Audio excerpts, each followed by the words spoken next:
MIMचे वक्फ संशोधित बिल रद्द करण्याच्या मागणीसाठी निदर्शन। नमस्कार, आपण पाहत आहात वीर महाराष्ट्र न्यूज। पाहुयात काही ठळक आणि महत्त्वाच्या घडामोडी। बातमी आहे लातूर।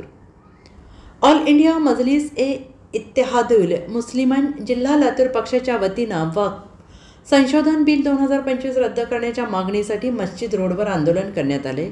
वक्फच्या या जमिनी ही कोणाची संपत्ती नसून मुस्लिमांच्या हलाल पैशातून गोरगरिबांसाठी अल्लाहच्या नावे दान केलेली जमिनी आहेत आणि ज्यामध्ये हस्तक्षेप करण्याची सरकारला गरज नाही। जोपर्यंत हे कायदा रद्द होत नाही तोपर्यंत लोकशाही मार्गाने आंदोलन करण्यात येणार आहे, असे MIM पक्षाचे लातूर जिल्हा अध्यक्ष ॲडव्होकेट मोहम्मद अली शेख यांनी सांगितलं आहे। यावेळी मुजीद हमदुले, अहमद खान, जावेद पटेल, गौस मनियार, समीर तंबोली, सलीम काजी साहेब, सय्यद इम्रान साहेब, सय्यद परवेज, जुनैद तंबोली, सय्यद इनाम, अनवर बागवान, शाहदुल बागवान, तबरेज तंबोली आणि अन्य उपस्थित होते।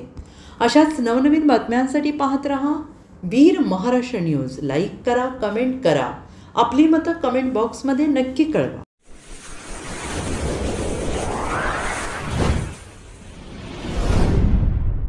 वीर महाराष्ट्र न्यूज चॅनलला लाईक आणि सबस्क्राईब करा। धन्यवाद।